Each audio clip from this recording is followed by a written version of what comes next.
ठीक है, अब ब्लड क्लॉटिंग एक थोड़ा समझ लेते हैं, है ना, और ब्लड ग्रुप समझा देता हूँ। तो देखो, ब्लड ग्रुप पहले निकालो।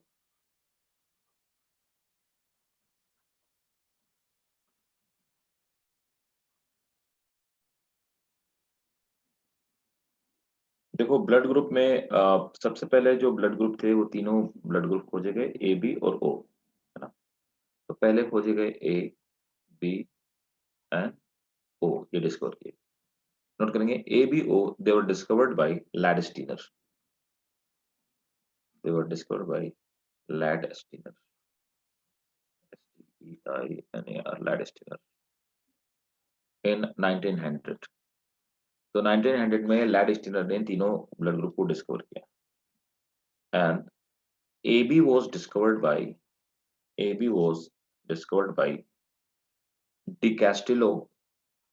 तो ए भी किसी और ने खोजा हुआ था, डी कैस्टिलो एंड स्टेनी। तो डी कैस्टिलो एंड स्टेनी ने 1902 में ए बी खोजा हुआ था।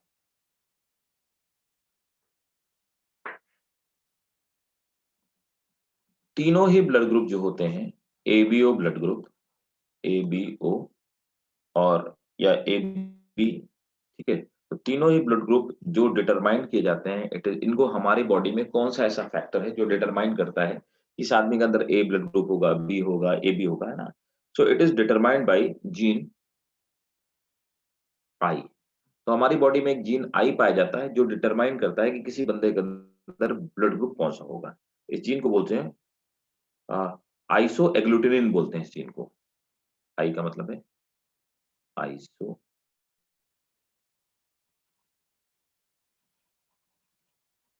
एग्लूटिनिन, ठीक है। तो आइसोएग्लूटिनिन जीन डिसाइड करता है कि किसी बंदे के अंदर ब्लड ग्रुप कौन सा हो। अब देखो, अगर किसी बंदे का ब्लड ग्रुप ए है ना, तो ये ब्लड ग्रुप लिख लेते हैं। किसी बंदे का ब्लड ग्रुप ए है, बी है, ए बी है, या फाइनली ओ। तो इसके अंदर कौन सा एंटीजन होगा और कौन सी एंटीबॉडी होगी। तो एंटीजन और एंटीबॉडी। अब देखो, अगर किसी बंदे का ब्लड ग्रुप ए है तो उसके अंदर एंटीजन ए ही पाया जाएगा, तो एंटीजन के बेसिस पे हम ब्लड ग्रुप को नाम दे देते हैं। इसके अंदर एंटीजन ए पाया जाएगा, लेकिन अब इसके अंदर ए पाई जाएगी, ये बी पाई जाएगी। अब किसी बंदे का ब्लड ग्रुप अगर बी है तो एंटीजन उसके अंदर बी होगा और जो एंटीबॉडी होगी वो ए होगी। अब किसी बंदे के अंदर अगर ए बी ब्लड ग्रुप है तो उसके अंदर एंटीजन दोनों पाए जाएंगे, ए एंड बी दोनों एंटीजन पाए जाएंगे, इसीलिए हम उसको ए बी कहते हैं। लेकिन इसके अंदर नो एंटीबॉडी, कोई भी एंटीबॉडी नहीं पाई जाती, है ना। इसीलिए किसी का भी ब्लड ग्रुप ले लेता है ना, किसी भी ब्लड ब्लड ग्रुप से ब्लड ग्रुप ले लेता है। इसीलिए इनको हम लोग बोलते हैं यूनिवर्सल रेसिपिएंट। तो ये है यूनिवर्सल रेसिपिएंट, रेसिपिएंट। अब किसी बंदे के अंदर ब्लड ग्रुप ओ है तो उसके अंदर किसी भी तरह का एंटीजन नहीं पाया जाएगा, नो एंटीजन। इसीलिए वो किसी को भी अपना ब्लड ग्रुप दे सकता है ना, लेकिन उसके खुद के अंदर, लेकिन किसी से ले नहीं सकता क्योंकि उसके अंदर एंटीबॉडी ए बी पाई जाती है। इसीलिए ओ को हम लोग बोलते हैं यूनिवर्सल डोनर।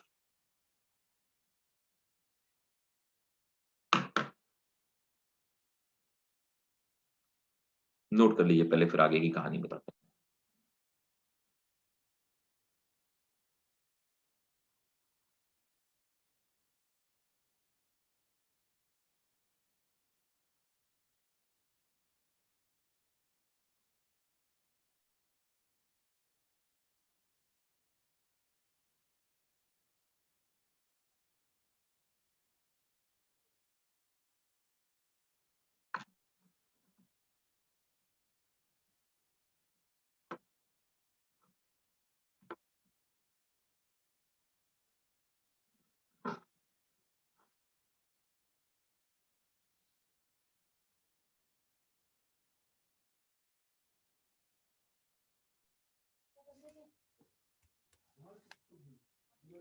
नोट कर लिया।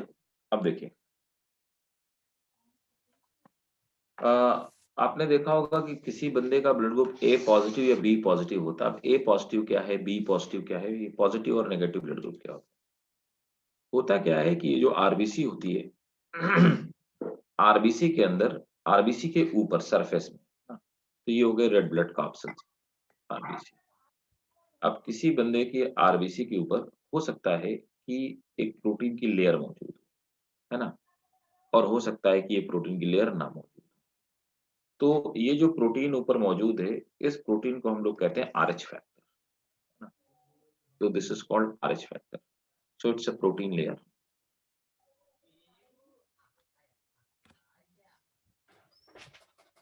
इसका कोई रिलेवेंट नहीं है, ऐसा नहीं है कि अगर इसके होने का कुछ बेनिफिट है और इसके ना होने का कुछ डिमेरिट है, ऐसा कुछ नहीं। तो ये किसी भी बंदे के अंदर, अगर किसी के आरबीसी के अंदर आरएच फैक्टर प्रेजेंट है, अगर ये मौजूद है, मतलब ये प्रोटीन की कवरिंग मौजूद है, तो हम कहेंगे कि ब्लड ग्रुप जो है वो आरएच पॉजिटिव, ठीक है? तो किसी बंदे का ब्लड ग्रुप ए है और अगर उसके ऊपर आरएच फैक्टर मौजूद है, तो हम ए पॉजिटिव हैं। अगर यहाँ पर किसी भी बंदे के ब्लड ग्रुप आरटीसी के ऊपर आरएच फैक्टर एब्सेंट, तो इस आरएच फैक्टर एब्सेंट होने की वजह से इसे हम बोलेंगे आरएच नेगेटिव। तो मान लीजिए कि मेरा ब्लड ग्रुप बी है और मेरे अंदर आरएच फैक्टर नहीं है मेरी आरबीसी में, तो मैं कहूंगा मेरा ब्लड ग्रुप बी नेगेटिव है। तो बी नेगेटिव का मतलब कि उस बंदे का ब्लड ग्रुप जो है उसके अंदर एंटीजन बी है और एंटीबॉडी ए है और उसके अंदर आरएच फैक्टर नहीं है। तो that is the story. Note कर लिया?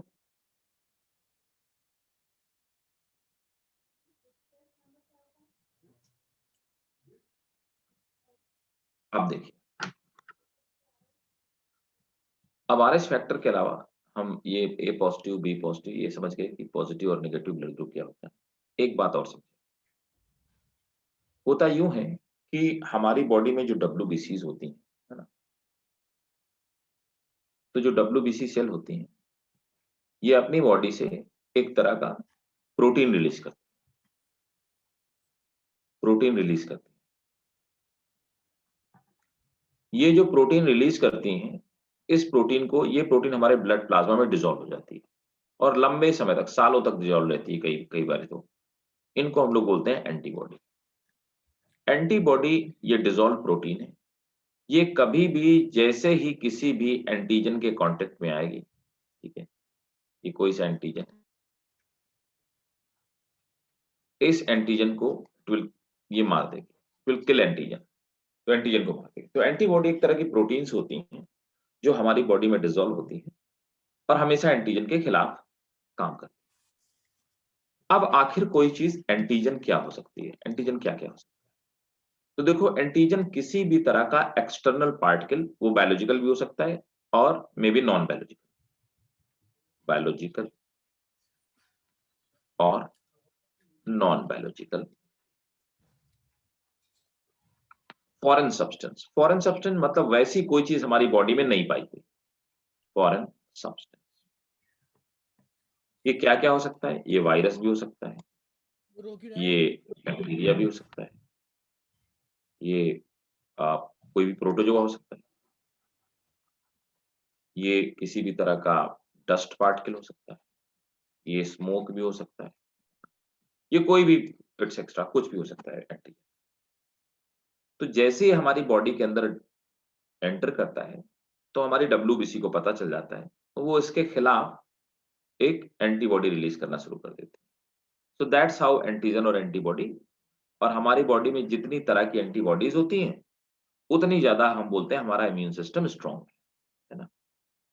और डिटेल में पढ़ेंगे इसको, 12th क्लास में है ये, डिजीज़ का एक चैप्टर है, उसमें और डिटेल में। तब तक के लिए मैंने आपको इतना बता दिया कि ये जो हमारा एंटीजन और एंटीबॉडी होती है, वो कैसे इंटरैक्ट करता है, ठीक?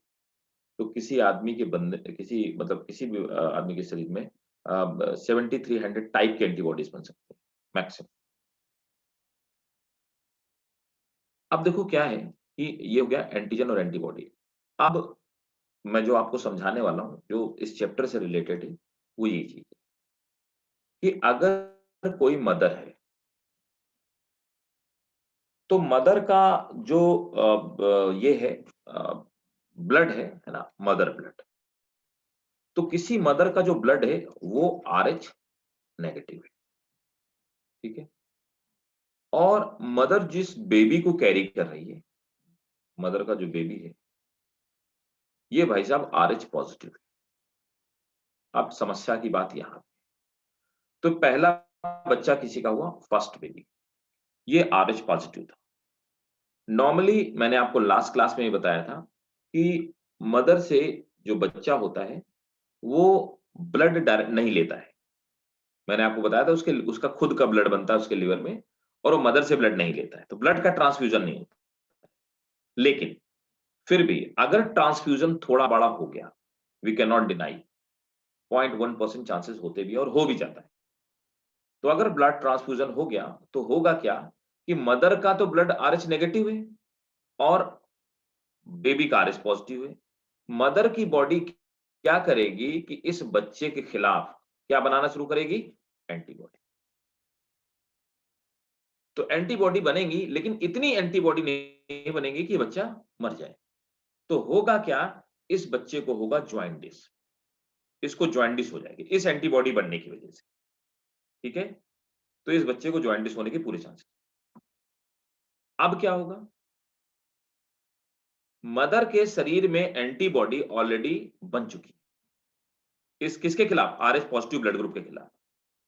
अब जो दूसरा बेबी होगा, अगर सेकंड बेबी भी RH पॉजिटिव हुआ, तो होगा क्या कि उसके खिलाफ ये एंटीबॉडी ऑलरेडी बनी हुई है and these antibody will kill.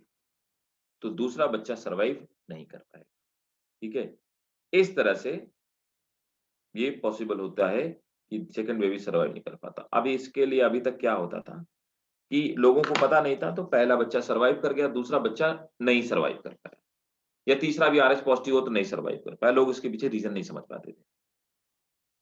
अब नॉर्मली क्या होता है कि ड्यूरिंग प्रेगनेंसी जो डॉक्टर्स होते हैं, गायनेकोलॉजिस्ट होते हैं, वो क्या करते हैं कि मदर की बॉडी में ऑलरेडी अगर उनको पता चल गया कि बच्चा RH पॉजिटिव है, या नहीं भी अगर पता चले इन जनरल, तो वो क्या करते हैं मदर की बॉडी में इम्यून सिस्टम को सप्रेस करने वाला एंटीजन लगा देते हैं, सॉरी इंजेक्शन लगा देते हैं।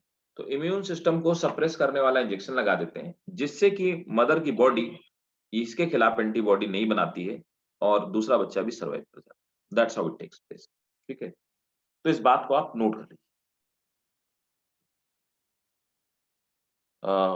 एक एक बात और याद रखेंगे, ये जो RH फैक्टर था, RH फैक्टर को RH हम इसलिए बोलते हैं कि इसको हमने एक इतना और याद रखिएगा, रीसस मंकी में निकाला था।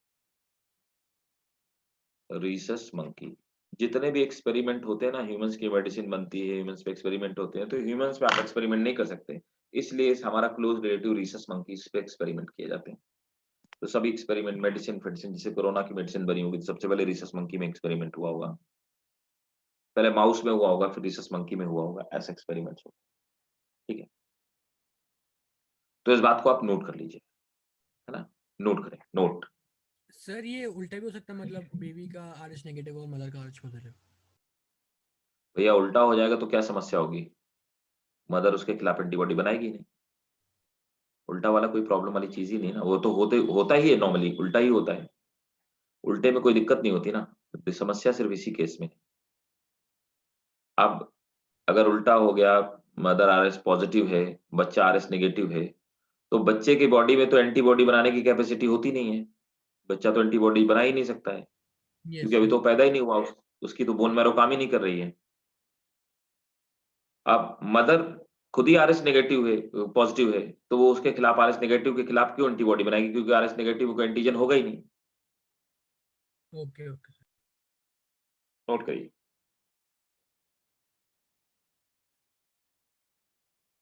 If mother is RH negative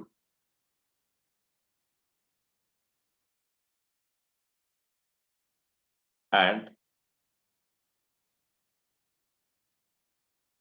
fetus is RH positive,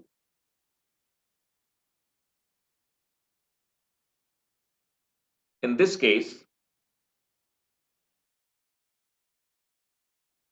the mother will, in this case, the mother will start producing, in this case, mother will start producing antibody for, start producing antibody for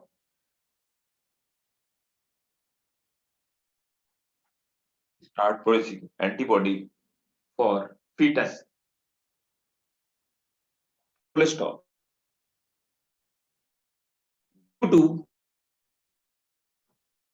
Due to these antibody,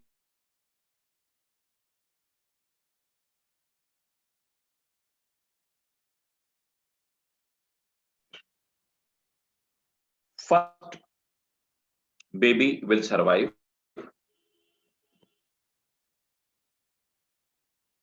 First baby will survive, but he will get jaundice. First baby will survive, but he will get jaundice.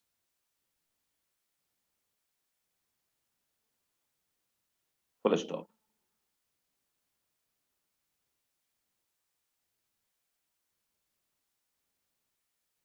Next.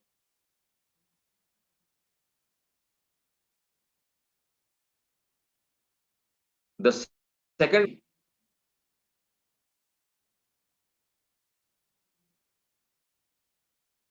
the second baby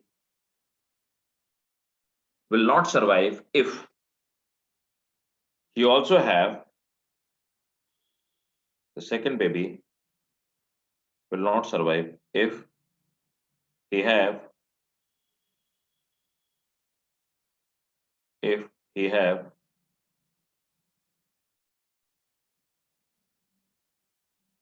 negative, he have Rh positive blood group.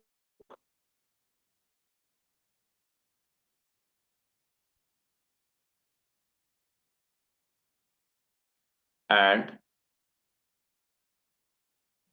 it will leads to HDN. मतलब वो कैसे मरेगा, कैसे survive नहीं करेगा? It will lead to HDN, hemolytic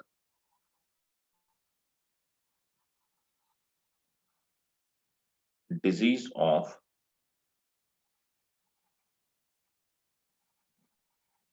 newborn. इसको बोलते हैं hemolytic disease of newborn.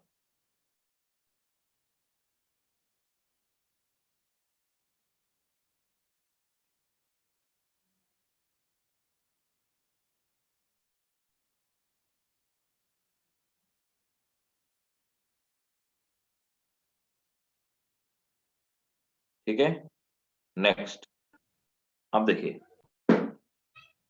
Sir. हाँ सर मदर का वो आगे कहते हैं इम्यून सप्रेस करने से साइड इफेक्ट्स नहीं होंगे क्या? वो तो फिर और प्रोन हो जाएगी ना डिजीज के। क्या? सर मदर का इम्यून सप्रेस करने से वो तो और प्रोन हो जाएगी ना अदर डिजीज के। भाई हम किसी आदमी को अगर एंटीबॉडीज देते हैं, ठीक है, तो हम किसी पर्टिकुलर डिजीज की पर्टिकुलर स्पेक्ट्रम की एंटीबॉडीज देते हैं कि उसको इस तरह की इस तरह की डिजीज के खिलाफ लड़ना है। उसी तरह से हम किसी बंदे के इम्यून सिस्टम को सप्रेस करते हैं, तो हम ऐसा थोड़ा ना करते हैं कि उसको पूरा इम्यून सिस्टम उसका सप्रेस कर दें, तो एड्स वाली सिचुएशन हो जाएगी। अगर किसी आदमी का पूरा इम्यून सिस्टम सप्रेस कर दिया तो एड्स वाली सिचुएशन हो जाएगी। किसी बंदे के इम्यून सिस्टम को पर्टिकुलर टाइप के एंटीजन के लिए सप्रेस किया जाता है, बैक्टीरिया के लिए, वायरस के लिए। ऐसा ना पूरा इम्यून सिस्टम थोड़ा शट डाउन कर देते हैं, वरना तो आदमी 2 दिन में मर जाएगा। समझ गया सर, थैंक यू सर।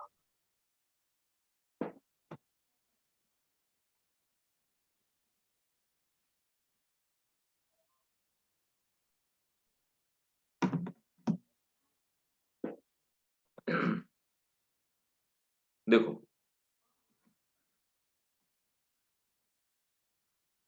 आप समझिए, एक नेक्स्ट प्रोसेस है ब्लड क्लॉटिंग की।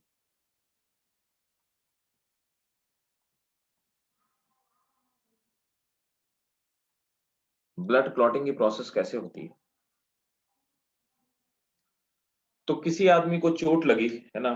किसी भी तरह से, तो जब किसी बंदे को चोट लगती है, तो सपोज़ दैट वहाँ पे टिश्यूज़ क्या होते हैं, इंजर्ड हो जाते हैं और वहाँ की ब्लड प्लेटलेट्स भी मर जाती हैं। जिस पार्ट में चोट लगती है, कटना, फटना, चोट लगना, है ना? तो वहाँ पर क्या होता है, जो उसके इंजर्ड टिश्यूज़ होते हैं,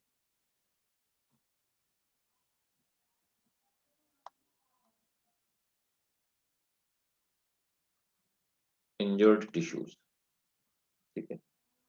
तो उसके इंजर्ड जो टिश्यूज़ होते हैं, they release a particular type of substance called thromboplastin.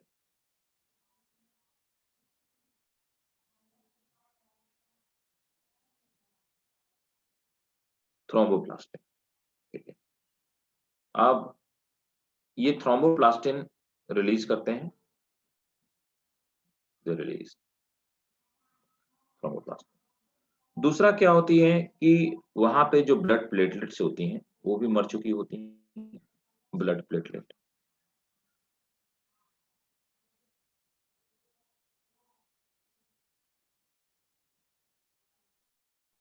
ये डिसइंटीग्रेट हो जाती हैं।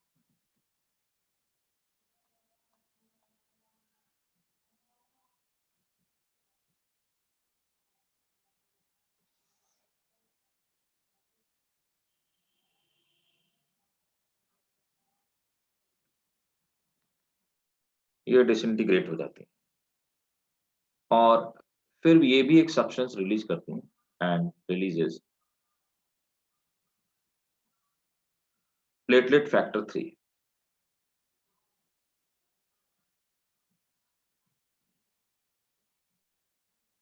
Platelet factor 3। अब प्लेटलेट और ये प्लेटलेट फैक्टर और थ्रोम्बोप्लास्टिन, है ना? ये दोनों ही कैल्शियम आयन की प्रेज़ेंस में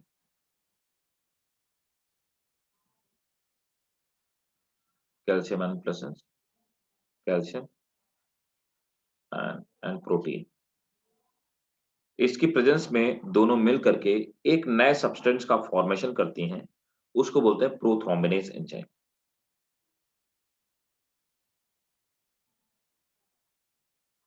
formation of prothrombinase enzyme take place. याद रखिएगा क्या है एंजाइम? Enzyme takes place. तो यहाँ पे प्रोथ्रोम्बिनेज एंजाइम का फॉर्मेशन होता है, ठीक है? अब ये क्या करता है, प्रोथ्रोम्बिनेज जो एंजाइम होता है, इट इनएक्टिवेट हेपेरिन। तो हेपेरिन को इनएक्टिवेट कर देता है। हेपेरिन क्या है? हेपेरिन क्लॉटिंग फैक्टर होता है। इट इनएक्टिवेट हेपेरिन, मैं लिख देता हूँ यहाँ पे clotting factor, anti clotting factor, sorry not clotting, anti clotting, जो क्लॉट नहीं बनने देता। Heparin anti clotting factor. तो ये हेपेरिन को क्या करता है? इनएक्टिवेट कर देता है ना? And catalyses below reaction. तो नीचे वाली रिएक्शन को कैटालाइज करता है। अब ये क्या रिएक्शन है? प्रोथ्रोम्बिन जो होता है, प्रोथ्रोम्बिन, ये थ्रोम्बिन बन जाता है। थ्रोम्बिन एक क्लॉट जैसी प्रोटीन है। Prothrombin it convert into thrombin और other it breaks into thrombin. तो प्रोथ्रोम्बिन थ्रोम्बिन में कन्वर्ट हो जाता है और फाइब्रिनोजन,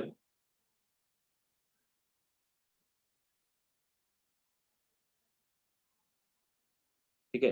अब ये जो थ्रोम्बिन यहाँ पे एंजाइम की तरह एक्ट करती है ना? तो प्रोथ्रोम्बिन थ्रोम्बिन में कन्वर्ट हुआ।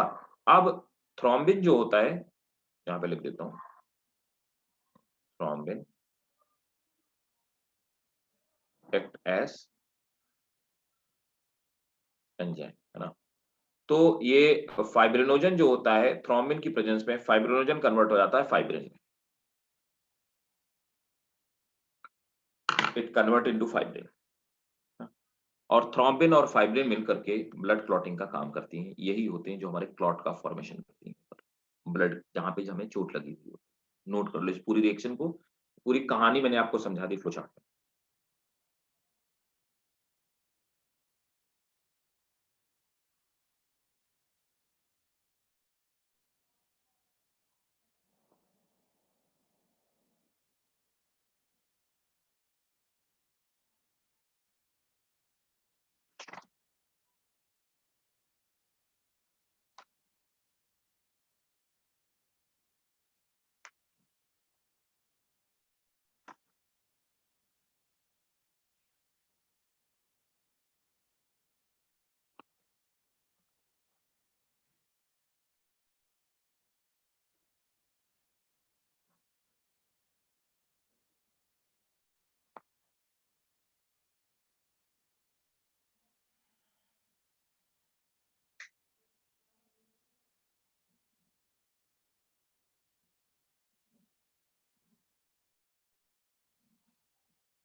नोट करके बताइएगा।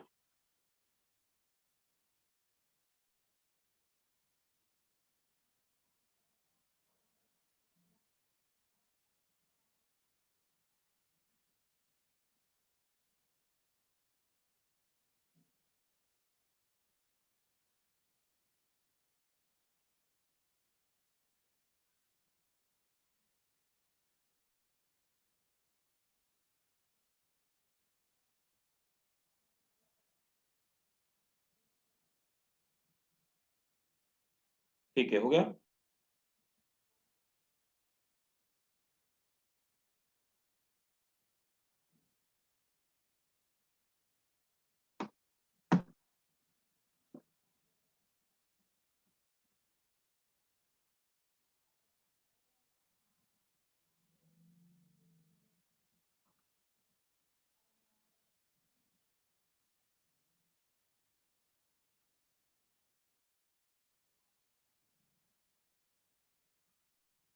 फौजिया हो गया। Yes sir. ठीक है, देखिए अब कुछ ऐसे केमिकल्स होते हैं जिनमें ब्लड प्रिजर्व करके रखा जाता है। आखिर ब्लड बैंक में ब्लड क्यों नहीं जमता है? तो वहाँ पर कुछ केमिकल्स होते हैं, जैसे एक केमिकल है जो फ्रीक्वेंटली यूज केमिकल है प्रैक्टिकली, सीपीडी। इसे बोलते हैं citrate phosphate dextrose. Citrate phosphate dextrose.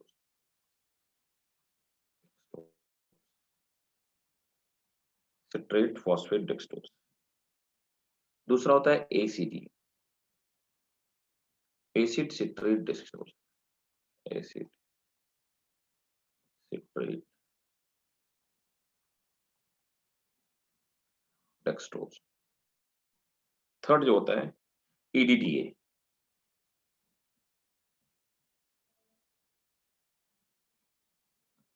Ethylene di amino tetra acetic acid. Tetra acetic acid, है ना। ये 3 ऐसे केमिकल हैं जिन केमिकल्स में इन जनरली ब्लड को रखा जाता है ब्लड बैंक में, जिससे कि ब्लड जमता नहीं। नोट कर लो, the chemical used in blood bank as preservative. The chemicals used in blood bank as preservative.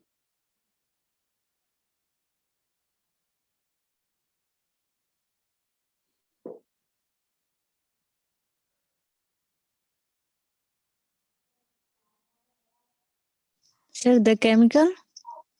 The chemicals used as preservative in blood banks.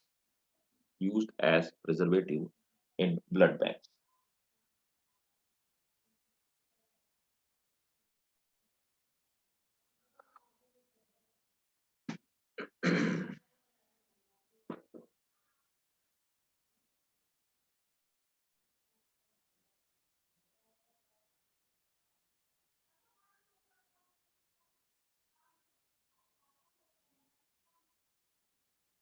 ठीक है।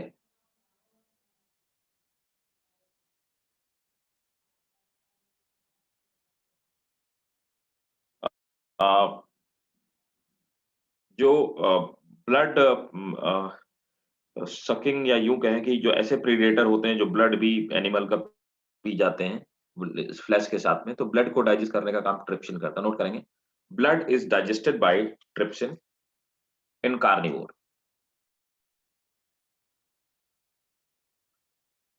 Blood is digested by trypsin in carnivore. एक और चीज, what is lymph? देखिए lymph क्या होती है। तो लिम्फ क्या होती है कि एग्जाम्पल, ये हमारी कोई भी कैपिलरी है ना, ठीक है, ये कोई सी भी हमारी कैपिलरी हो सकती है, आर्टरीज, वेन्स, कोई सी भी हमारी कैपिलरी, किसी भी तरह की कैपिलरी। ट्रिप्सिन ऐड नहीं, बस ट्रिप्सिन ही, ट्रिप्सिन ट्रिप्सिन ही ब्लड डाइजेस्ट करने का काम करती है।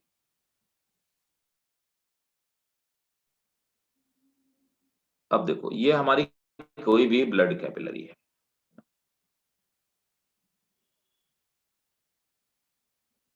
और ये ब्लड कैपिलरी पास होती है तो बहुत सारे टिश्यूज के पास से पास होती है। ये हमारे टिश्यूज हो गए, इन टिश्यूज के बीच से पास होती है ब्लड कैपिलरी। टिश्यूज हो गए, है हमारी सेल्स हो गई, ये हमारी सेल्स हैं, जिन सेल्स के बीच से ये पास होती है, दीज आर सेल्स।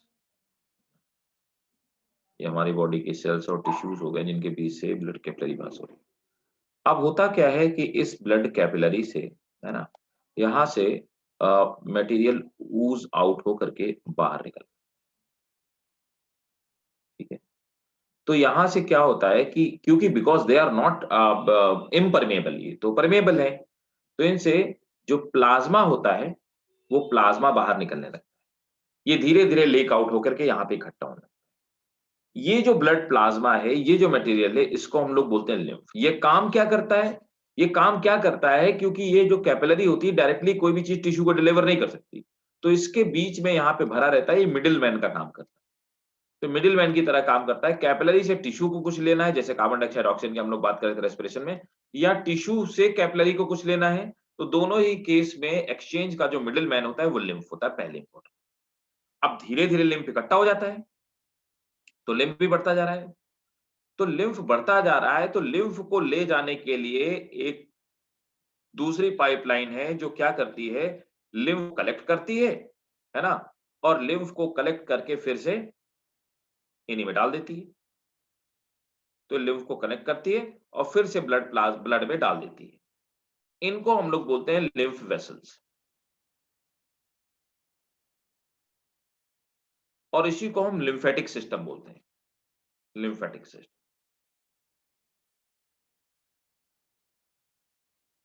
तो ये लिम्फ को दोबारा से हमारे सर्कुलेटरी सिस्टम में, वरना हमारी बॉडी या तो फूल जाएगी और ब्लड में धीरे धीरे प्लाज्मा की कमी होती जाएगी, और इन्हीं के बीच बीच में कुछ गांठें होती हैं। ये जो पाइपलाइन है इनमें गांठें होती हैं, इनको हम लोग लिम्फ नोड कहते हैं।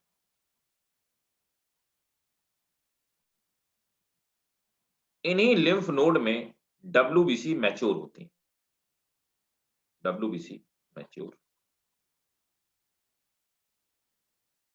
ठीक है, राइट। तो नोट कर लीजिए लिम्फ। आप ये डायग्राम नोट कर सकते हो अपनी समझ के लिए, क्योंकि आपको कोई स्कूल में लिख के तो नहीं आना है, आपको तो नीट का एग्जाम देना, आपको कॉन्सेप्चुअल क्लैरिटी होनी चाहिए बस।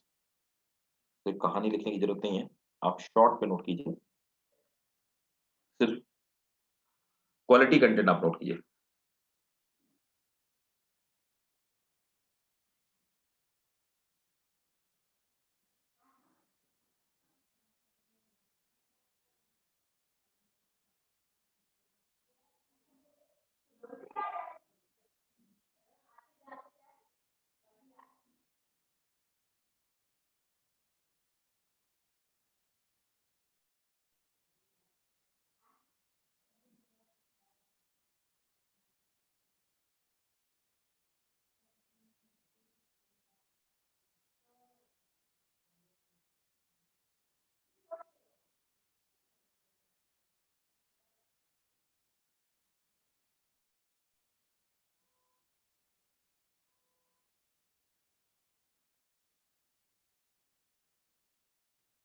चलिए नोट करिए।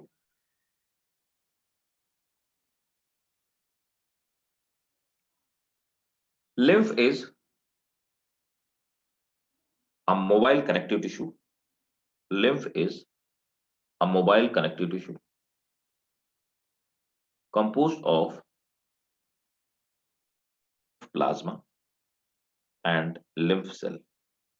Composed of lymph plasma and lymph cells.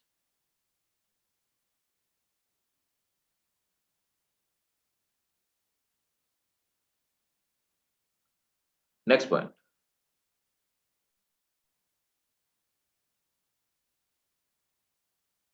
Plasma contain protein,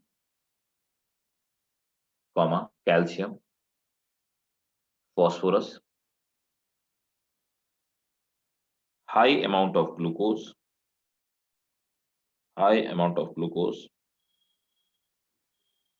and antibodies.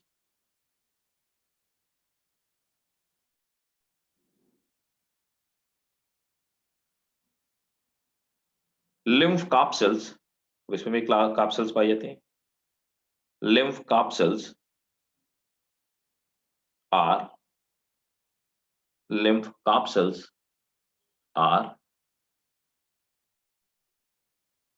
amoeboids in shape.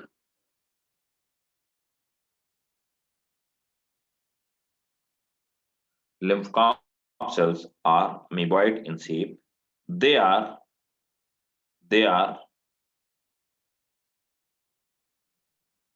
mostly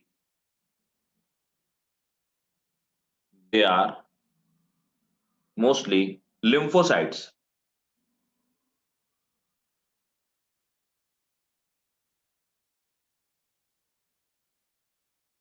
Next one. Organ which secrete lymph, organs which secrete lymph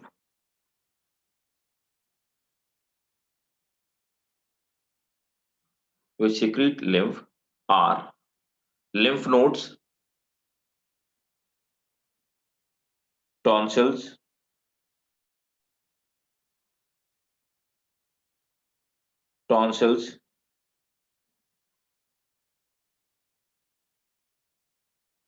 and tonsil, thymus gland and spleen. Thymus gland and spleen. Thymus gland and spleen.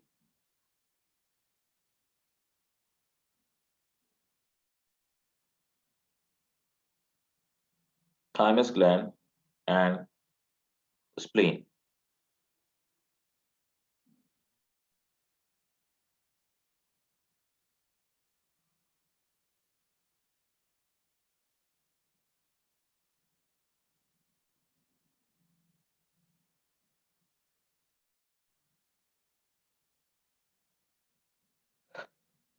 Next, lymph work as middleman between lymph work as middleman between body cells and blood vessels.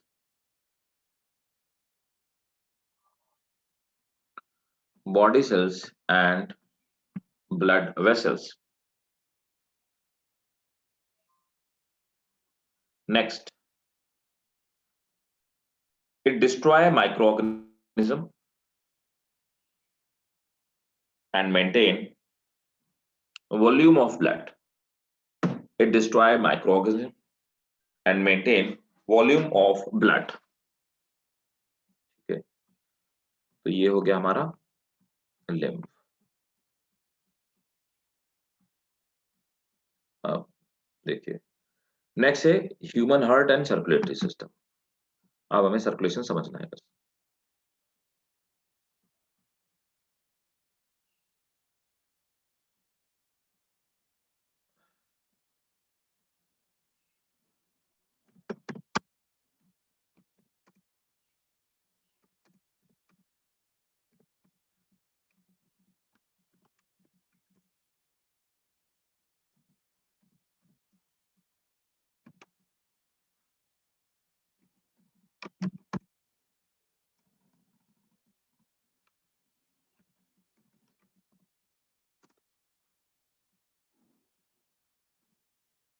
देखो, अब समझते हैं बात को.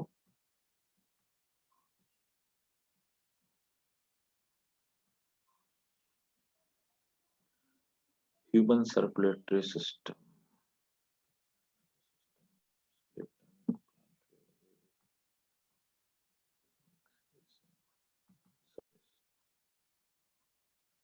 तो पहले तो समझ लेते हैं डबल सर्कुलेशन क्या होता है ना. डबल सर्कुलेशन कैसे होता है. ठीक है, आप सब ऑलरेडी पढ़ चुके होंगे डबल सर्कुलेशन, बट स्टिल फिर से एक बार रिवाइज कर लेते हैं. देखो, सिंपल है, हम लोग 10th से पढ़ते चले आ रहे हैं डबल सर्कुलेटरी सिस्टम. तो ह्यूमन जो सर्कुलेटरी सिस्टम होता है, if you want you can take screenshot, क्योंकि आपको बनाने की जरूरत नहीं है. You need not to draw it. आपको कोई क्वेश्चन लिख के नहीं आना है, आपको समझना है लेकिन बात को पूरी. ह्यूमन सर्कुलेटरी देखिए, हमारा ये जो ह्यूमन हार्ट है ना, तो हमारा 4 चैम्बर हार्ट हो गया.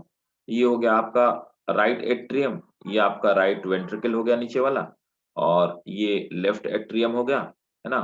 और इसके नीचे की तरफ जो होगा, पीछे की तरफ, सॉरी उल्टा लिखा हो थोड़ा सा, गड़बड़ से हुआ. वेट,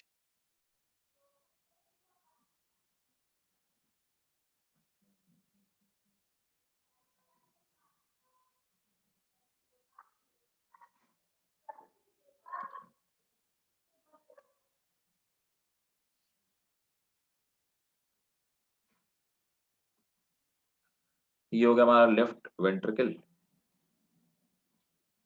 और ये हो गया हमारा लेफ्ट एट्रियम. ठीक है, ये हमारा लेफ्ट वेंट्रिकल और लेफ्ट एट्रियम हो गया. अब देखो क्या होता है कि हमारे पूरी बॉडी में जो टिश्यूज होते हैं, उन टिश्यूज से डीऑक्सीजनेटेड ब्लड जो होता है, कार्बन डाइऑक्साइड वाला ब्लड होता है, तो वो वेना केवा लेकर के आती है. वेना केवा लेकर के, अब वेना केवा दो पार्ट में डिवाइड है, जैसे देखिए, सुपीरियर वेना केवा और इंफीरियर वेना केवा, है ना. तो वेना केवा ये नीचे वाली हो गई और ये ऊपर वाली हो गई. ठीक है, तो सुपीरियर वेना केवा और इंफीरियर वेना केवा मैं लिख ही देता हूँ. This is inferior vena cava. तो इंफीरियर वेना केवा क्या करती है, ये हमारे जो बॉडी के लोअर पार्ट्स होते हैं, उनसे ब्लड लेकर के आती है. ये बॉडी के लोअर पार्ट्स है ना. तो ये लोअर पार्ट से ब्लड लेकर के आती है. इसी तरह से ये ऊपर वाली जो है, ये हमारी सुपीरियर वेना केवा है ना. Superior vena, superior vena cava जो होती है, ये हमारी बॉडी के अपर पार्ट्स, अपर बॉडी पार्ट से हमारे ये लेकर के आती है ब्लड। तो दोनों ही ब्लड हमारे डाल देते हैं कहाँ पे? राइट एट्रियम में। राइट एट्रियम से जो ब्लड आता है, वो राइट एट्रियम से राइट वेंट्रिकल में आता है। राइट वेंट्रिकल में आया, राइट वेंट्रिकल में आने के बाद ब्लड को पंप आउट कर दिया गया। कहाँ से? राइट वेंट्रिकल से पंप आउट करते हैं, कहाँ पे? लंग्स में, ठीक है? लंग्स में जिससे जाती है उसको हम कहते हैं पल्मोनरी आर्टरी, या ये एक अकेली ऐसी आर्टरी है जिसमें डीऑक्सीजनेटेड ब्लड भरा हुआ होता है पूरी बॉडी में। बाकी जितनी भी आर्टरी होती है उनमें ऑक्सीजनेटेड ब्लड होता है, ठीक है? ये लंग्स में ले गया, लंग्स में कैसे गैसेस का एक्सचेंज होता है हमने डिटेल में पढ़ा रेस्पिरेशन में। उसके बाद क्या होता है, लंग्स में गैसेस का एक्सचेंज हो गया, ब्लड ने कार्बन डाइऑक्साइड दे दिया, बदले में ऑक्सीजन ले लिया, और पल्मोनरी वेन की हेल्प से ये ऑक्सीजनेटेड ब्लड फिर वापस आता है। पल्मोनरी वेन एक अकेली ऐसी वेन है जिसमें डीऑक्सीजनेटेड ब्लड भरा है, वरना तो बॉडी की जितनी भी वेन्स होती हैं सब में डीऑक्सीजनेटेड ब्लड होता है। इसमें अकेली ऐसी वेन है जिसमें ऑक्सीजनेटेड ब्लड भरा होता है। पल्मोनरी वेन से ऑक्सीजनेटेड ब्लड जो होता है ये आता है, और ये आता है हमारे लेफ्ट एट्रियम में। लेफ्ट एट्रियम से जाता है लेफ्ट वेंट्रिकल में। लेफ्ट वेंट्रिकल से क्या होता है, ये पीछे की तरफ से देखिए, इसके नीचे की तरफ से है ना, पीछे की तरफ से एक ये पाइप गया हुआ है। ये पाइप जो हमारा गया हुआ है इसको हम लोग कहते हैं एओर्टा, ठीक है? एओर्टा। और ये मुड़ा हुआ है इसीलिए हम लोग उसको एओर्टिक आर्क कहते हैं।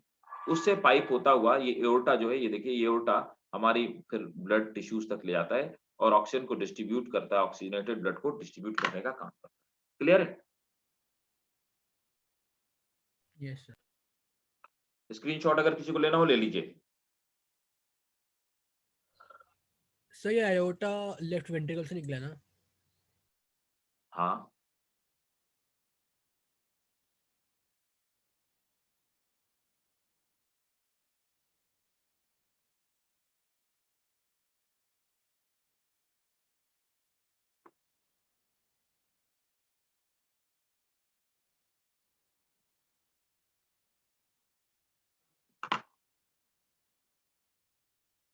स्क्रीनशॉट ले लीजिएगा, मुझे मैसेज कीजिएगा, या नोट करना चाहें, जैसे भी नोट करना हो आप अपने हिसाब से नोट कर लीजिए। आपके लिए जो भी कन्वीनिएंट तरीका हो आप अपने जिस तरह से नोट करते हो आप नोट करके मुझे मैसेज करें।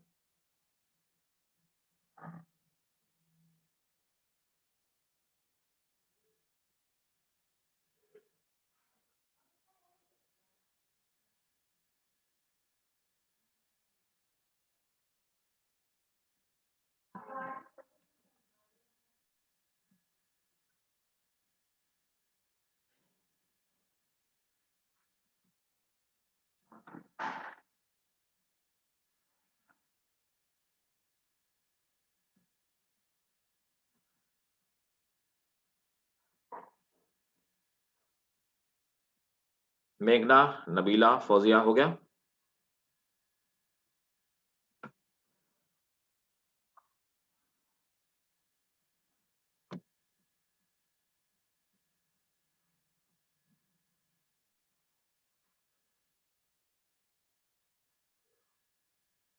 ठीक है, अच्छा हो गया।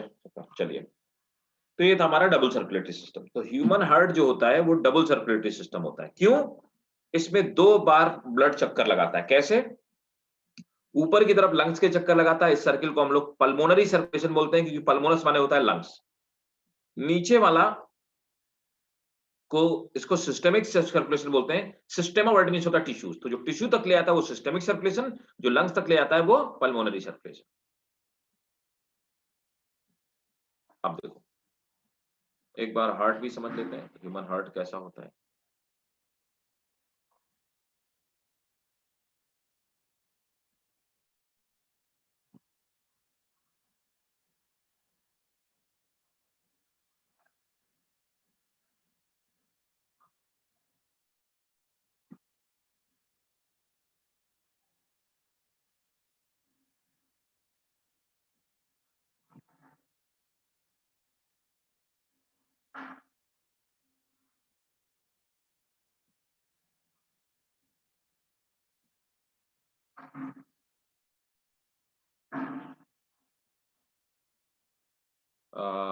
देखिए,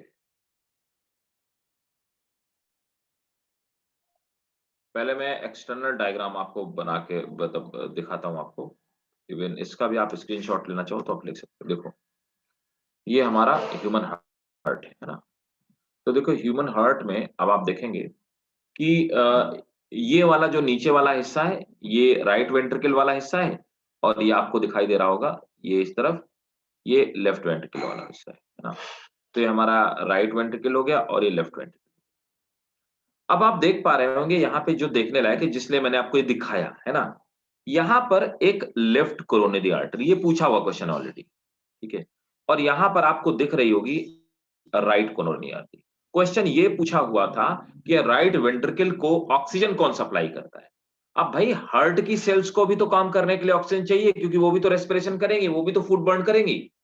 तो कोरोनरी आर्टरी का फंक्शन क्या होता है? दे प्रोवाइड, नोट करो, right coronary artery and left coronary artery, right coronary artery and left coronary artery, they supply blood, oxygenated blood, they supply oxygenated blood,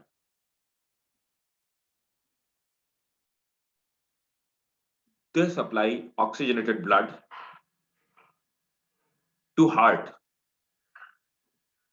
अगर ये आर्टरी ब्लॉक हो जाए तो हार्ट तुरंत रुक जाएगा, क्योंकि हार्ट को ऑक्सीजन की सप्लाई बंद हो जाएगी। दे सप्लाई ऑक्सीजन टू हार्ट। अब क्वेश्चन ये है कि भाई आती कहां से है, कहां से ब्लड लेकर के आती है? They originate from aorta only. They originate from aorta only. अब देखिए, यहां पर आप देख पा रहे हैं, ये ब्लड को ले जाने के लिए, है ना? ठीक है? तो ये देखो, ये लेफ्ट पल्मोनरी वेन है,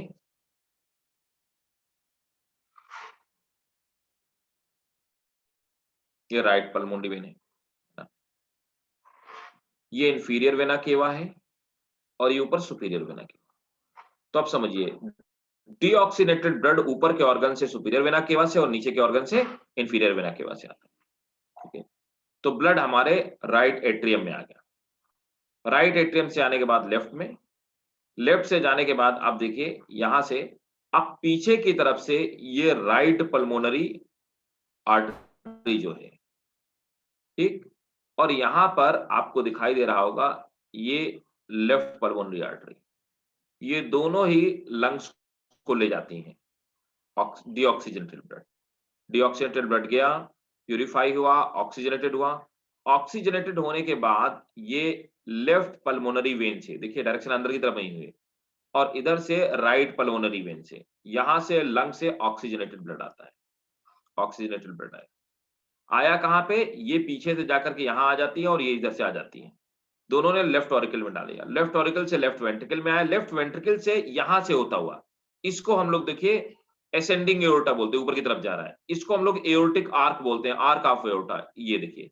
और यहां से जाकर के ये देखिए नीचे से निकल करके आता है, तो नीचे से चला जाता है नीचे के ऑर्गन से, ये डिसेंडिंग एओर्टा से नीचे की तरफ ऑर्गन चला जाता है, और ऊपर की तरफ आप देख पा रहे होंगे ये सब क्लेविकल आर्टरी है। सब क्लेविकल आर्टरी हमारे कंधे की तरफ ले आती है, ठीक है? लेफ्ट कैरोटिड आर्टरी, ये हमारे नेक वाले पार्ट को ले जाके जाती है, ठीक है? ये कैरोटिड आर्टरी है ना?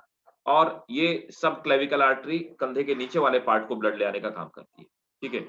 और फिर ये नीचे की तरफ से घूम करके यहां से पीछे की तरफ से आती है, डिसेंडिंग एओर्टा बन जाती है, हार्ट के पीछे की तरफ से आती है, और ये बॉडी के बाकी नीचे के ऑर्गन्स के लिए ब्लड ले आने का काम करती है।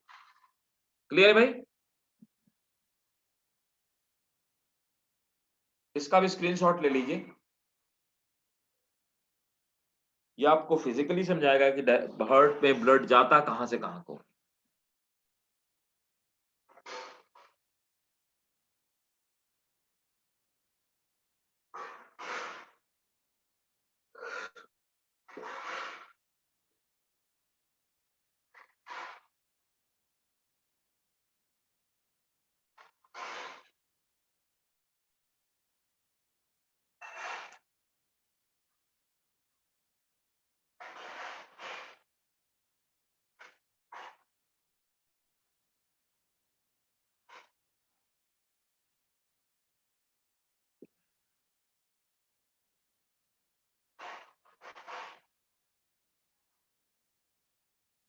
सर सब क्लेविन आर्टरी कहाँ ले आती ब्लड को?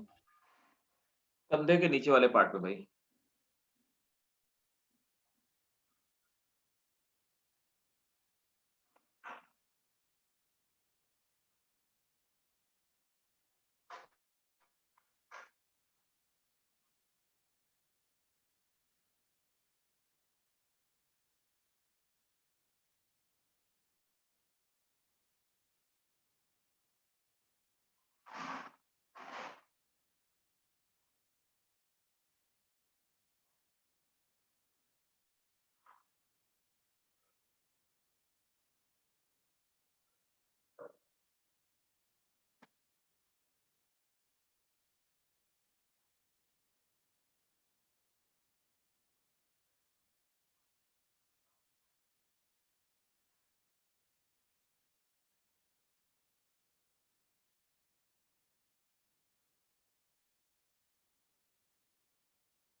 हो गया भाई?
कर लिया भाई सब लोगों ने?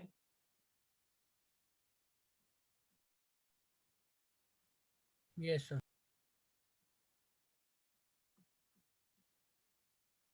नबीला हो गया भाई? फौजिया? Yes sir. ठीक है। ओके, तो ये था हमारा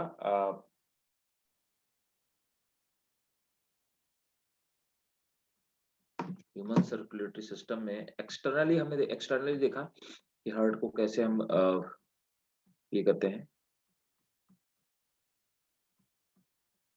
सर्कुलेशन कैसे होता है हार्ट में।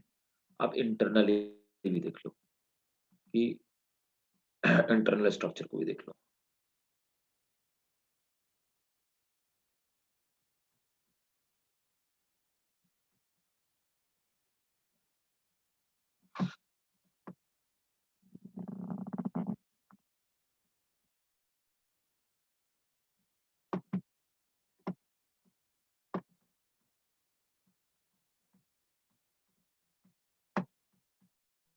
देखिए,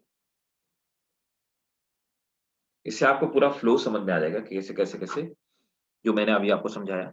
और यहाँ पे वॉल्व भी मैंने एक्सप्लेन किए कि वॉल्व कैसे-कैसे, कौन-कौन से वॉल्व काम करते हैं। देखो, यहाँ पे अब ये तो आपको पता ही है क्या है, inferior vena cava, superior vena cava. यहाँ पर आप देखेंगे कि यूस्टेकियन वॉल्व पाए जाते हैं। तो इंफीरियर वेना केवा से जब ब्लड जाता है तो वापस ना आने पाए, इसके लिए यहाँ पे यूस्टेकियन वॉल्व मौजूद है। ठीक है? ये यूस्टेकियन वॉल्व आपका हो गया।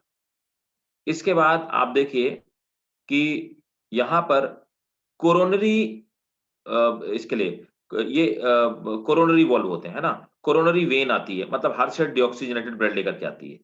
कोरोनरी वेन खुलती है, जो वॉल्व है बैकफ्लो को रोकता है, उसका नाम थेवेसियन वॉल्व है, थेवेसियन वॉल्व। ऊपर से जो हमारी राइट वेना केवा आ रही है, ये सुपीरियर वेना केवा आ रही है। सुपीरियर वेना केवा में यहाँ पर कोई भी वॉल्व नहीं पाया जाता क्योंकि ये ऑब्लिक ओपन होती है। इट ओपन ऑब्लिक, तो इसमें बैकफ्लो हो नहीं पाता। ऑब्लिक ओपनिंग, बैकफ्लो नहीं हो पाता, है ना? सो यहाँ पर नो वॉल्व, तो यहाँ पर कोई वॉल्व की जरूरत नहीं पड़ती। ठीक है? अब देखिए, यहाँ पर ये हमारा राइट एट्रियम हो गया। राइट एट्रियम में ब्लड आया। ब्लड आने के बाद यहाँ पर देखिए ये ट्राइकस्पिड वॉल्व है। राइट एट्रियम और राइट वेंट्रिकल के बीच में ट्राइकस्पिड वॉल्व पाया जाता है। ठीक है? Tricuspid valve. ये 3 ऐसे वॉल्व होते हैं, ये हाफ मून शेप वॉल्व होते हैं, इसीलिए इनको हम लोग ट्राइकस्पिड वॉल्व कहते हैं, इस तरह के। तो ट्राइकस्पिड वॉल्व पाए जाते हैं। ट्राइकस्पिड वॉल्व बैकफ्लो को रोकते हैं। अब ब्लड आ गया कहाँ पे? Right ventricle. राइट वेंट्रिकल में यहां से ब्लड जाता है कहां पर आपको? पल्मोनरी आर्टरी में। उसके बीच में यहां पर जो आपको वॉल्व पाए जाते हैं, इनको हम सेमी लूनर वॉल्व कहते हैं। तो आप देखिए सेमी लूनर वॉल्व यहाँ पे मौजूद है। यहाँ पे पल्मोनरी आर्टरी में ब्लड गया, लेफ्ट वाले लंग्स में गया, राइट वाले लंग्स में गया, है ना? और उसके बाद ऑक्सीजनेटेड होकर के आ गया। जब वापस आता है तो यहाँ पर आप देखिए लेफ्ट पल्मोनरी वेन से ब्लड आ रहा है और उधर से राइट पल्मोनरी वेन जो पीछे की तरफ छुपी हुई है। यहाँ पर आप देखेंगे ब्लड जब अंदर आ रहा है तो ब्लड राइट लेफ्ट एट्रियम में आ रहा है। उसके बाद लेफ्ट एट्रियम से लेफ्ट वेंट्रिकल में आता है, तो यहाँ पे मिट्रल वॉल्व पाए जाते हैं। मिट्रल वॉल्व को हम लोग बाइकस्पिड वॉल्व भी बोलते हैं। बाइकस्पिड वॉल्व भी कहते हैं। ये ब्लड को बैकफ्लो से रोकते हैं। इसके बाद क्या होता है? लेफ्ट वेंट्रिकल से ब्लड जाता है कहां पर? एओर्टा में। एओर्टा और लेफ्ट वेंट्रिकल के बीच में एओर्टिक सेमीलुनर वॉल्व पाए जाते हैं। ये क्या करते हैं? ये भी बैकफ्लो को रोकते हैं। ये आपकी एओर्टिक आर्क हो गई, हम अभी पढ़ चुके हैं कि ये ब्लड अपर बॉडी के पार्ट में चला गया, पीछे की तरफ से नीचे की बॉडी के पार्ट में चला जाता है। ठीक है? तो ये इतने तरह के वॉल्व पाए जाते हैं और that's how circulation takes place. One more important thing कि यहाँ पर आप देखेंगे कि ये जो हमारा हार्ट है, ये वेंट्रिकल वाली जो दीवारें होती हैं, मोटी होती हैं, क्योंकि वेंट्रिकल में प्रेशर ज़्यादा होता है। ऑरिकल वाली दीवारें पतली होती हैं, क्योंकि वहाँ पे प्रेशर कम होता है। ठीक है? इसका भी आप स्क्रीनशॉट लेना चाहो, आप ले लो।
नोट कर लिया?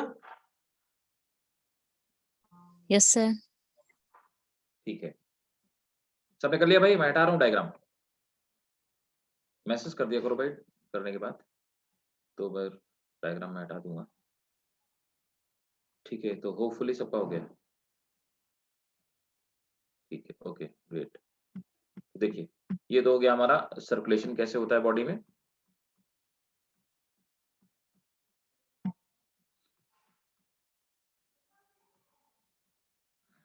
और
देखो डायस्टोल और सिस्टोल, ये बात भी समझ लेते हैं कि डायस्टोल्स और सिस्टोल्स कैसे, सिस्टोलिक मूवमेंट कैसे होते हैं हमारी बॉडी में। डायस्टोल की सिचुएशन में क्या होता है, देखिए डायस्टोल की सिचुएशन में क्या होता है, ऑल हार्ट मसल इन रिलैक्सेशन, सभी हार्ट के मसल रिलैक्स हो, ऑल हार्ट वॉल क्लोज, सभी हार्ट के वॉल क्लोज होते हैं, ब्लड रिटर्निंग टू एओर्टा, तो ब्लड इस कंडीशन में ब्लड रिटर्निंग टू एट्रिया, ठीक है, तो जो हमारे एट्रियम होते हैं उनमें ब्लड आ रहा होता है, तो कहां से आ रहा होता है, यहां पे आ रहा होता है लंग से, देखिए है ना, यहाँ पे लंग्स में आ रहा होता है, और यहाँ पे कहां पे आ रहा होता, कहां से आ रहा होता है, टिश्यू से, ठीक है, तो टिश्यू से कैसा आ रहा होता है, डीऑक्सीजनेटेड, और यहाँ पे कैसा आ रहा हो रहा है, ऑक्सीजनेटेड। तो डायस्टोल का मतलब होता है सभी वॉल्व बंद हो चुके होते हैं, हमारे एट्रियम में ब्लड उस समय एंट्री कर रहा होता है, इस समय हार्ट रिलैक्स कंडीशन में होता है, डायस्टोल की स्थिति। अब दूसरा प्रोसेस क्या होता है, एट्रियल सिस्टोल। अब एट्रियल सिस्टोल में क्या होता है, एट्रिया इन कॉन्ट्रैक्शन, जो हमारे एट्रियम होते हैं वो कॉन्ट्रैक्ट होते हैं, मतलब उनकी मसल्स कॉन्ट्रैक्ट होती है, उनमें प्रेशर डेवलप होता है, AV valves are open, atrio ventricular valves, देखो दोनों तरफ जो वॉल्व होते हैं ट्राइकस्पिड और बाइकस्पिड वॉल्व ओपन हो जाते हैं, ब्लड टू वेंट्रिकल्स, तो ब्लड कहां जाता है, वेंट्रिकल्स में आ जाता है, इसे हम एट्रियल सिस्टोल बोलते हैं, मतलब एट्रियल का कॉन्ट्रैक्शन। दूसरी प्रोसेस क्या होती है, वेंट्रिकुलर सिस्टोल। वेंट्रिकुलर सिस्टोल में क्या होता है, मतलब वेंट्रिकल कॉन्ट्रैक्ट होंगे, वेंट्रिकल्स इन कॉन्ट्रैक्शन, ये पीछे वाले, तो इसका मतलब क्या हुआ, सेम ये वाले जो वॉल्व होंगे ये वॉल्व बंद हो जाएंगे, दोनों valve bicuspid tricuspid valve close हो जाएंगे, है ना, प्रेशर पीछे की तरफ पड़ेगा, दोनों वॉल्व क्लोज हो जाएंगे, वेंट्रिकल इन कॉन्ट्रैक्शन, तो वेंट्रिकल में कॉन्ट्रैक्शन होगा, सेमी लूनर वॉल्व ओपन, कहां के ओपन, एक तो एओर्टा वाला वॉल्व ओपन हो जाएगा, दूसरा ए वाला वॉल्व ओपन हो जाएगा, जो सेमी लूनर वॉल्व होगा, जो कि ब्लड को ऊपर की तरफ भेजेगा, लंग्स की तरफ, और ये बॉडी की तरफ भेजेगा, semi lunar valve open, blood passing to arteries, जिससे ब्लड आर्टरीज में पास हो जाता है और ब्लड बाहर चला जाता है, this is called diastole and systole. Clear है भाई?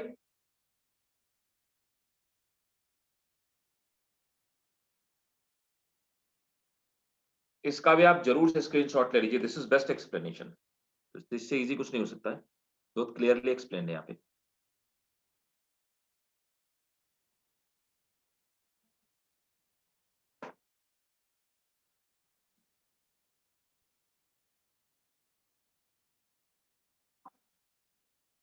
और इसका स्क्रीनशॉट लेकर के मुझे मैसेज कीजिए।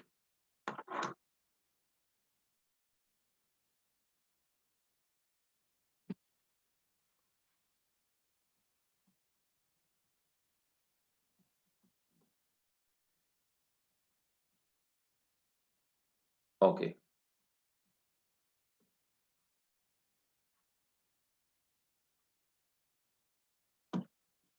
अब देखो एक बात और बताऊंगा, यहां पर एग्जैक्टली इस जगह पर, थोड़ा दिख नहीं रहा होगा, मैं किसी और कलर से करता हूं, इस प्लेस पर, ये जो प्लेस है ना, यहां पर एक न्यूरॉन से बना हुआ एक स्ट्रक्चर होता है, उसको हम लोग बोलते हैं एसए नोड। ऐसे ऐसे नोड को भी पेस मेकर कहते हैं, इसको इसी को ही पेस मेकर कहते हैं, क्योंकि यही वो चीज है जो हार्ट बीट को मेंटेन करने का काम करती है, हार्ट बीट को मेंटेन रखती है पेस मेकर। तो ये एसए नोड क्या करता है, यहां से ये इम्पल्सेस होती हैं, वो मूव करना शुरू करती हैं, है ना। तो नोट करिए, heart beat originate from SA node.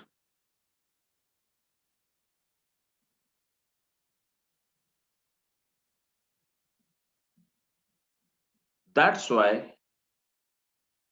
it is also called, that's why it is also called pacemaker.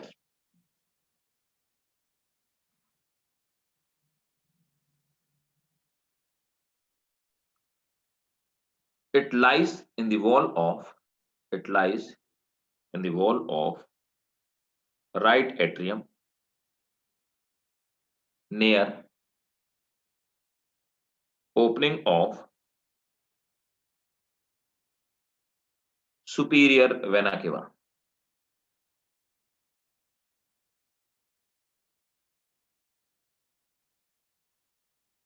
ठीक है,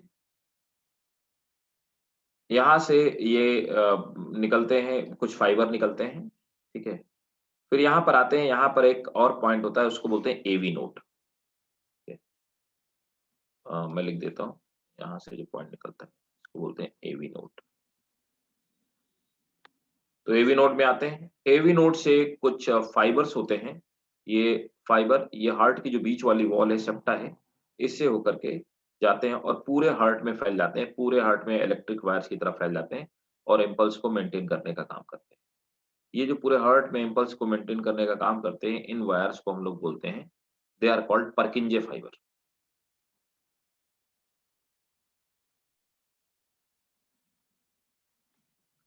तो पर्किंजे फाइबर का काम क्या होता है कि इस जो जर्क को, है ना, इस जर्क को पूरी तरफ स्प्रेड करने का काम, पर्किंजे फाइबर।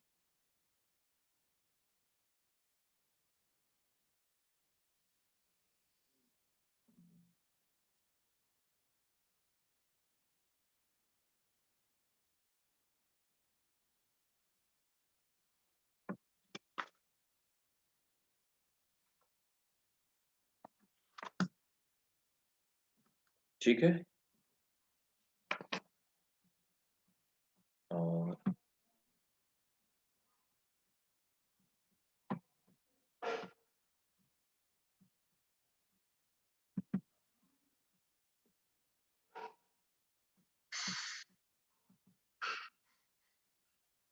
वन लास्ट थिंग, अभी जैसे हमने पढ़ा सिस्टोल डायस्टोल, उसी में कार्डियक साइकिल समझ लेते हैं। कार्डियक साइकिल क्या चीज होती है?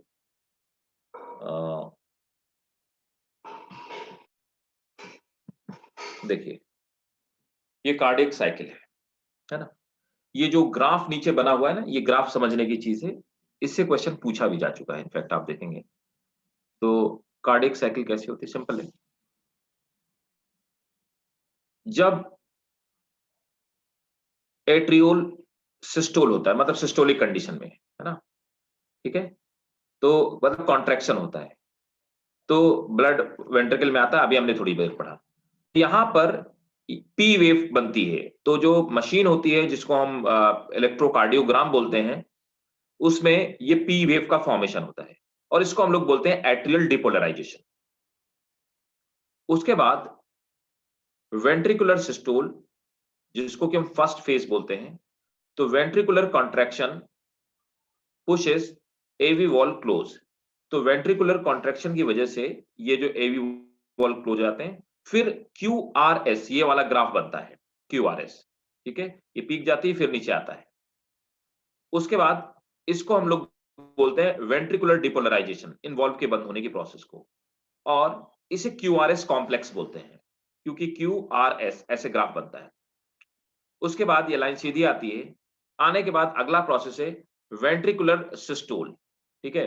तो मतलब क्या होता है, वेंट्रिकल रिलैक्स हो जाते हैं, semilunar valve open and blood ejected. तो इससे क्या होता है, सॉरी, सिस्टोल मतलब कॉन्ट्रैक्ट हो जाते हैं, सेमिल ये वेंट्रिकल कॉन्ट्रैक्ट होंगे, उससे क्या होगा, ये सेमिलुनर वॉल्व जो हमने अभी पढ़ा था कि ओपन हो जाएंगे, एक ब्लड एओर्टा में चला जाएगा और दूसरी तरफ ब्लड चला जाएगा कहां पे, लंग्स की तरफ। तो वहां पर वेंट्रिकुलर डिपोलराइजेशन इसको बोलेंगे, यहाँ पे टी वेव का फॉर्मेशन होगा, ठीक है। और ये प्रोसेस फिर बार-बार फिर से यही प्रोसेस होएगी, फिर से प्रोसेस रिपीट होगी, है ना।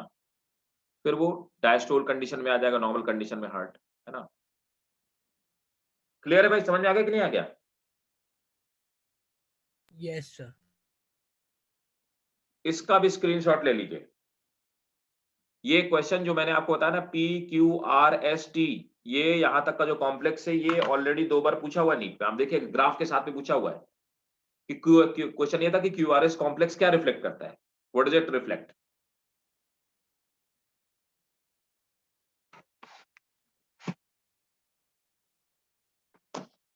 दो तीन डिसऑर्डर्स हैं, नेक्स्ट क्लास में हार्ट डिसऑर्डर करेंगे, 2-3 डिसऑर्डर है, ज्यादा तो नहीं है, और उसके बाद फिर नेक्स्ट चैप्टर हम लोग करेंगे।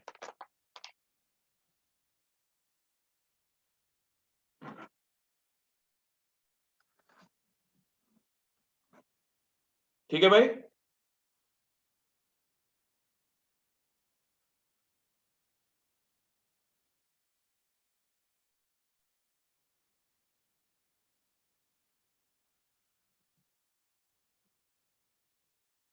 तो चलिए भाई, that's it for the day.